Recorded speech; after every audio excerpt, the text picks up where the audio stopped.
SER Podcast. Hola, muy buenos días. Rusia y Ucrania lo van a volver a intentar. Los negociadores de ambos países se sientan hoy en torno a la misma mesa en Turquía para retomar las conversaciones en plena guerra, aunque es verdad que los precedentes no permiten grandes expectativas, ni grandes ni medianas. Por verlo desde la parte positiva o menos negativa, es cierto que alguna cosa parece moverse. Según el Financial Times, Rusia rechaza pedir eso que llama desnazificación y, según Reuters, el objetivo de Kiev será urgir a un alto el fuego. El caso es que los ataques de Rusia han seguido durante las últimas horas y el secretario general de la ONU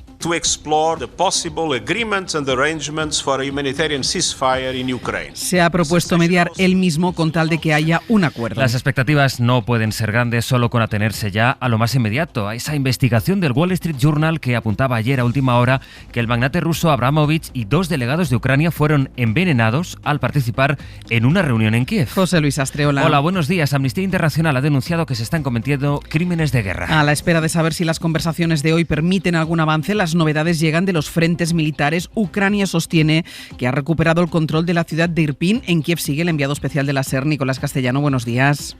¿Qué tal? Buenos días, Ángel. Pues lo cierto es que el sonido de las bombas y de las sirenas antiaéreas continúa aquí en la capital de Kiev. Ese frente, el de Irpin, es el más cercano al centro de la ciudad, hasta solo 20 kilómetros, y han seguido sonando las bombas durante toda la madrugada. Mientras el alcalde de esa localidad anunciaba que Irpin ha sido liberada del mal de Moscú, era su expresión literal. Decía que quería agradecer a las Fuerzas Armadas y a la policía la recuperación del territorio, pero advertía de que esos ataques pueden seguir continuando. De hecho, ese es el sonido de la madrugada, las bombas que siguen cayendo en ese entorno al norte de Kiev. Hasta luego, Nico. Hasta luego. Una bonificación mínima de 20 céntimos en cada litro de combustible hasta el 30 de junio. El Gobierno aplicará una rebaja de 15 céntimos y las petroleras un mínimo de 5 céntimos. En España la noticia está en ese anuncio que hizo Pedro Sánchez ayer y que esta mañana tiene que materializar el Consejo de Ministros. Se extiende a todos la bonificación en el combustible y se limita a un 2% la subida del alquiler hasta el mes de junio. Lo tiene que aprobar el Consejo de hoy, aunque antes tendrán que debatirlo. Podemos propone que el gas se quede en 30 euros. Nadia Calviño pide a sus socios que sean serios, que las cifras no pueden plantearse así. Es lo que dijo anoche en Hora 25 la vicepresidenta, donde pidió a todos los partidos que se sumen. No hay ninguna buena razón para no apoyar un paquete que evidentemente es urgente, es muy necesario y además va a permitirnos cambiar la tendencia en la que estamos en este momento en términos de los precios de la electricidad y el impacto negativo sobre la economía. Pero ese es el reto que ahora tiene por delante el Ejecutivo, convencer al Congreso que en el plazo de un mes tendrá que convalidar el decreto que salga hoy de la Moncloa. Los partidos acusan al Gobierno de haber tenido con ellos un contacto y poco más, sin apenas información. Aún así, parecen dispuestos a apoyar las medidas, también en PP y Ciudadanos. Máxima disposición a dialogar, máxima disposición a apoyar. Es importante tener conocimiento del alcance de esas medidas para podernos posicionar y pronunciar. Parece que el Gobierno rectifica y va a adoptar medidas. Pero es que hace semanas que se debieron adoptar esas medidas. El Ayuntamiento de Alicante abrirá una comisión de investigación después de que la SER destapase ayer el escándalo en su policía local. 60 de los 90 aspirantes que sacaron las notas más altas para entrar en el cuerpo tienen relación familiar con algún agente, con algún partido o con algún sindicato. Y también la Generalitat Valenciana ha pedido explicaciones. Ana Talens, buen día. Buen día. En el Ayuntamiento alicantino todos los grupos han acordado crear esa comisión de investigación en el pleno de este jueves, mientras la Consellería de Administración Pública califica de muy preocupante la situación y además de la investigación municipal va a pedir explicaciones a sus 2 representantes en el Tribunal de la Oposición. Y es que según ha sabido Radio Alicante, a la oposición se presentaron 1.500 aspirantes. De las 90 notas más altas, 60 la obtuvieron personas bien relacionadas. Las fuentes creen que algunas de esas preguntas o eran conocidas por los opositores o no las hubieran sabido responder. Además añaden que la gran mayoría de los aprobados pasaron por la misma academia para prepararse. Y la otra noticia con la que empieza el martes tiene que ver aún con la gala de los Oscar y el bofetón de Will Smith al cómico Chris Rock. Smith ha publicado una nota en su perfil de Instagram para pedir disculpas a la Academia de Hollywood y también a Rock, cosa que no hizo cuando subió a recibir su premio. Mi comportamiento fue inaceptable, escribe. La violencia es venenosa, destructiva, pero una broma sobre la condición médica de mi mujer fue demasiado para mí. Reaccioné emocionalmente, me gustaría disculparme, estuve fuera de lugar y me equivoqué, dice. Es martes, es 29 de marzo. Sonia Palomino, ¿por qué me has cambiado la sintonía, esa ráfaga? Buenos días, ¿no la reconoces? Es una sintonía de hora 14 de hace 16 años, del año 2006, al que te quiero llevar hoy. Tal y como les avanzaba la cadena SER en primicia, a las 10 en punto de la mañana, las fuerzas de seguridad llegaron a desalojar la sede del ayuntamiento, a inspeccionar las dependencias de la policía municipal, a registrar el domicilio de la alcaldesa Marisol Yagüe, que es una de las 19 personas detenidas. Vamos al que escuchan, la mayoría lo habrán reconocido, es José Antonio Marcos, que nos ha contado todos los acontecimientos históricos que podemos recordar. El 29 de marzo de 2006 se destapó la Operación Malaya, el mayor caso de corrupción urbanística de nuestro país. Corrupción en el Ayuntamiento de Marbella, más de 2.400 millones de euros blanqueados, con los que la trama se enriqueció gracias al dinero público. Solo ese día, aquel 29 de marzo, en el que Marcos tenía una voz un poquito más joven, la policía detuvo a 20 personas, entre ellas a la alcaldesa Marisol Yagüe, al gerente de urbanismo, Juan Antonio Roca, que era el cabecilla de la trama, pero hubo mucho más. Casi un centenar, entre ellos algunos que terminaron llevando el caso a los programas y las revistas del corazón. Acabaron detenidos por blanqueo de capitales el exalcalde marbellí Julián Muñoz y la cantante Isabel Pantoja, que terminó pasando 2 años en la cárcel. 16 años ya de la Operación Malaya en un martes que nos trae otra vez lluvia, Sonia. Sí, una borrasca nos va a dejar lluvias en prácticamente todo el país, en la península y Baleares, donde van a ser más intensas, es en la meseta y en el interior de Andalucía. Bajan además las temperaturas en prácticamente todo el país. El frío irá a más a finales de semana. Hoy por hoy, Ángeles Barceló. A las 9:30 se reúne el Consejo de Ministros, que va a dar luz verde a esa batería de medidas con las que el Gobierno quiere poner freno a los efectos de la crisis económica. Un plan para movilizar 16.000 millones de euros con subvenciones para el pago del combustible y limitaciones también, por ejemplo, a la subida del precio del alquiler, Sonia. Se amplía también el bono social eléctrico para que puedan beneficiarse más familias. Se aumenta un 15% el ingreso mínimo vital y se prohíbe a las empresas que reciban ayudas a hacer despidos objetivos. No podemos prometer que no se advertirán los efectos de la guerra en nuestra economía y, por tanto, en nuestra vida. Pero lo que sí que podemos prometer desde el Gobierno de España es que nos vamos a desvivir por aplacar al máximo sus efectos. Esto decía ayer Sánchez. El caso es que una vez el Gobierno apruebe esas medidas en el Consejo de Ministros, el siguiente paso a dar será recabar apoyos entre la oposición. Necesita conseguirlos como mucho en un mes para convalidar el decreto en el Congreso, pero de momento los primeros contactos que ha mantenido revelan que la negociación será complicada. Guillermo Lerma, buenos días. Buenos días. El Gobierno ha empezado ya a trasladar a los distintos grupos la letra pequeña del plan al que ninguno se opone abiertamente. Incluso el PP, que reclama esa bajada de impuestos, se muestra dispuesto a apoyarlo. Núñez Feijóo candidato, Cuca Gamarra portavoz. En la propuesta del Gobierno se incumple el compromiso de bajar impuestos y en el ámbito energético la respuesta de Europa fue que no. Máxima disposición a dialogar, máxima disposición a apoyar. Es importante tener conocimiento del alcance de esas medidas. También piden más ambición los socios de investidura, que aplauden algunas medidas pero echan en falta ambición en otras, como el recorte a los beneficios de las eléctricas o no solo limitar la subida del alquiler, sino congelarlo. Marta Vilalta, Esquerra,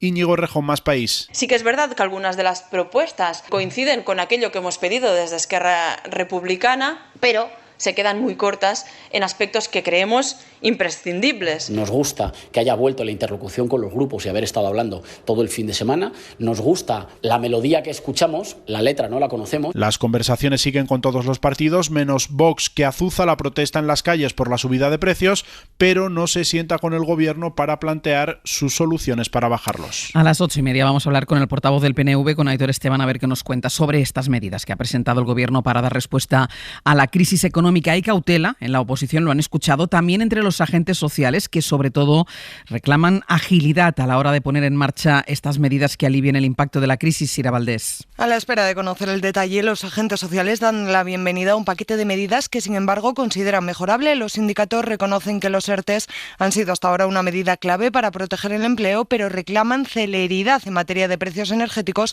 y una política de rentas más ambiciosa. Pepe Álvarez, de UGT, y Unai Sordo, de Comisiones. Pedir agilidad para poder hacer una propuesta que cuando antes restaure unos precios que tengan que ver con el coste de la producción de energía. Yo creo que España necesita ahora mismo una política de rentas más ambiciosa que mejorar los perceptores del ingreso mínimo vital. El principal problema para la COE es la falta de diálogo social en la apuesta por la limitación del despido. Lorenzo Amor es su vicepresidente. Y no nos gusta ir contra la libertad de empresa. Esas medidas laborales que se han anunciado se hayan hecho sin consenso y sin el diálogo social. Más críticos son desde el sector de la vivienda y es que consideran que limitar la revisión de precios del alquiler reducirá la oferta, dice el portavoz de Idealista, Francisco Iñarreta. El Gobierno vuelve a poner sobre los hombros de los propietarios el peso de una crisis, en este caso la asunción de la inflación. Cualquier medida que no incentive la aparición de nuevas viviendas solo conseguirá el efecto contrario al deseado. Mientras que desde organizaciones de consumidores como Facua apuntan exactamente en la dirección opuesta. Las medidas, dicen, son insuficientes. Rubén Sánchez es su portavoz. Nos parece absolutamente insuficiente el paquete de medidas, que esa ampliación del bono social es raquítica. Y en el ámbito de los alquileres de vivienda sí, está bien, ese 2% desligado del IPC, pero tendría que aplicarse durante todo el año. Respecto a las ayudas a los carburantes, desde Facua rechazan que se pague vía impuestos porque dicen son las compañías petroleras las que están incrementando sus márgenes. El anuncio del Gobierno lo que hace es extender a toda la población medidas de ayuda que ya se habían anunciado para el transporte. Medidas que, aunque no oficialmente, sí han terminado en la práctica con el paro del sector. Una foto que nos muestra esa vuelta a la normalidad es la de los mercados mayoristas, que ya este lunes han funcionado como lo hacen habitualmente. Informa Eladio Meizoso. La semana ha comenzado con menor incidencia del paro. Lo constatan en general las cabeceras regionales de la cadena SER, salvo en el caso valenciano, en que se mantendría prácticamente igual que en los días previos al acuerdo. Aumenta también la afluencia de camiones y compradores en los grandes mercas, también en comparación con el pasado viernes, con el acuerdo ya firmado. Pero sigue habiendo piquetes en numerosos puntos e incidentes en algún caso, como en Andalucía, con un herido en Sevilla, por ejemplo, por la rotura de la luna de un camión. La plataforma convocante de la movilización insiste en que no pueden volver a la actividad mientras no haya acuerdos de aplicación inmediata. Entre tanto, en Europa, conscientes de la necesidad de activar cuanto antes las medidas para rebajar el precio de la luz, el portavoz de la Comisión, Eric Mamer, se ha comprometido a actuar cuanto antes para que España y Portugal puedan poner en marcha la llamada isla energética para la península. Creo que no podemos dar un marco de tiempo exacto porque, como pasa siempre, el tiempo que necesitamos depende del detalle de las medidas que nos envíen. Así que, obviamente, la Comisión entiende perfectamente la urgencia de los consumidores españoles. Analizaremos bien la propuesta sin demora, pero no podemos dar una fecha exacta. Sobre energía, por cierto, es también importante la gira que empieza hoy. El secretario de Estado de Estados Unidos, Anthony Blinken, está ya en Marruecos y viajará a Argelia.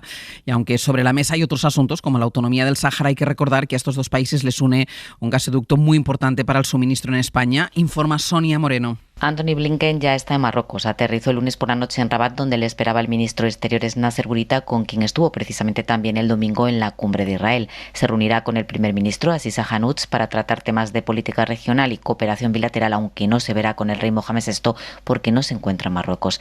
La visita oficial está marcada por tres temas: la paz, la seguridad y la prosperidad regional. Las dos partes están comprometidas en buscar una sólida cooperación antiterrorista, incluyen temas también como el Sahel, Libia y Ucrania. La cooperación militar es conocida por el ejército African Lion, que ya han comenzado a planificar para este año. Y en cuanto al Sáhara Occidental, la nota de prensa del Departamento de Estado de este viaje dice que Estados Unidos continúa viendo el plan de autonomía de Marruecos como serio, creíble y realista. Los mismos adjetivos que leímos en la carta de Pedro Sánchez al rey Mohamed VI y que previamente el canciller alemán también había hecho públicos. Las 7 de Hoy por Hoy. Ser Podcast.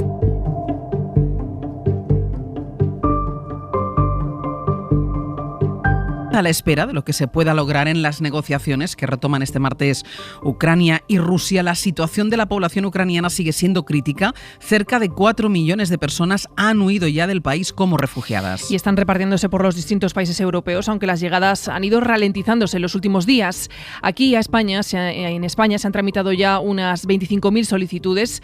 Los ministros del Interior de la Unión han acordado poner en marcha una plataforma de registro precisamente para que las iniciativas de asilo se hagan a través de canales oficiales. Corresponsal comunitaria Griselda Pastor. Bajan las cifras de 400.000 a 200.000 refugiados al día, pero siguen siendo enormes, y como esta vez no hay obligación de que se instalen en ningún sitio y la mayoría desea quedarse en Polonia, es importante esta nueva plataforma de coordinación porque pretende incentivar los movimientos a partir de ofertas de trabajo.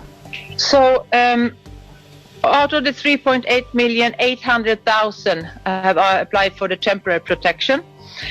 900.000 de los 3,8 millones han pedido protección, dice la comisaria Johansson, que constata que esta nueva plataforma de cooperación entre países europeos será muy importante porque su objetivo es incentivar con ofertas de trabajo los movimientos, añadiendo también ofertas de transporte. Es uno de los puntos de esta reunión que ha consistido en eso, en hablar de cooperación y también mucho de seguridad, porque si valen los datos que ha confirmado Francia, el 81% de los refugiados que llegan son mujeres y niños, muchos no acompañados, por los que en estos momentos se teme que las mafias intenten introducirlos en redes de prostitución. Aquí les contamos cómo las mafias de prostitución ya aquí en España están intentando captar a mujeres ucranianas. El Consejo de Ministros va a aprobar hoy medidas para protegerlas. Mariola Lourido. Habrá 2 medidas específicas para garantizar la protección de las víctimas ucranianas de la trata. Por un lado, se activará un sistema de acreditación para la detección precoz de casos y para la atención social sin necesidad de que presenten denuncia. Para que las víctimas puedan acudir a los recursos de acogida a efectos de información, de asesoramiento, de acompañamiento, sin necesidad de recibir una denuncia, sin necesidad de la identificación policial. Y necesitamos proteger a estas mujeres. Necesitamos que si alguna de ellas está en una situación de riesgo, pueda acudir a las instituciones con puertas más grandes. Y además, la secretaria de Estado de Igualdad, Ángela Rodríguez, anuncia también la ampliación del servicio telefónico 016 para que ofrezca a estas mujeres en ucraniano asesoramiento jurídico y contención emocional. Y el alcalde de Nueva York ha ofrecido hoy la ciudad para acoger a los habitantes de Florida afectados por la norma firmada en ese estado que prohíbe hablar sobre orientación sexual e identidad de género en las aulas. Víctor Sancho. La controvertida ley prohíbe hablar de orientación sexual o identidad de género en colegios desde preescolar hasta tercer grado, alumnos de entre 8 y 9 años, y de ahí en adelante se instruye que en caso de hablar del tema se haga según los parámetros de desarrollo adecuados para cada edad, siguiendo los estándares marcados y aprobados por el estado de Florida. Además, abre la puerta a que los padres denuncien a colegios y profesores que decidan hablar del tema. Desde su concepción, este proyecto, que lleva por título oficial Derechos de los padres en la educación, pero que popularmente se conoce como No digas gay, ha sido un punto de críticas en todo el país, provocando amplias protestas estudiantiles y la condena explícita del presidente Joe Biden, que la calificó de una ley que puede hacer crecer el odio contra la comunidad LGTBQ. Incluso fue blanco de críticas en la gala de los Oscars de la pasada madrugada. A pesar de eso, en Florida entrará en vigor el 1 de julio y otros estados conservadores están trabajando en su propia versión. Suscríbete a las 7 de Hoy por Hoy. Todos los episodios y contenidos adicionales en la app de Cadena SER y en nuestros canales de Apple Podcast, Spotify, iVoox, Google Podcast y YouTube. Escúchanos en directo en la SER de lunes a viernes a las 7 de la mañana. Cadena SER. La radio.